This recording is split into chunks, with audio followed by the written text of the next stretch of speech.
გახსოვთ მაშინ მთავარი მიზეზი იყო უკანონო ჩაშენებული თვითონ რაც დაზიანდა სწორედ ხეობაზე და კოლექტორზე ჩაშენებული სახლი და ცხოვრის და გარაჟის ტიპის სახლები იყო.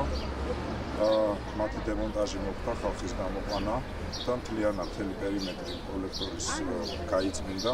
ეს არის ღია ტიპის კოლექტორი, რომელიც ემსახურება ხეობას და ღია ტიპის კოლექტორი სწორედ იმით უკეთდება ეს ადგილას, რომ ნებისმიერი წყალმოვარდნის შემთხვევაში გადმოვიდეს, მაგრამ დაგუბება არ მოხდეს. მაშინ პრობლემა გამოიწვია სწორედ იმათ, რომ ზედ კოლექტორზე იყო დაშენებული შენობა, მოხდა დაგუბება და შემდეგ უკვე სახლების, ანუ აი უკანონო სახლების წალება. ამიტომ მთავარი იქ რაც იყო კოლექტორი მოყვანილია წყობაში და მთლიანად მთელი პერიმეტრი არის გასუფთავებული იმისათვის, რომ ჩადინება ბოლომდე დანიშნულების წერტილამდე ხდებოდა შეუფერხებლად და მათ შორის თუ გადმოსვლა პროპორციულად მოხდეს, ეს ხეობის ნაწილია და არა სხვა ფორმით.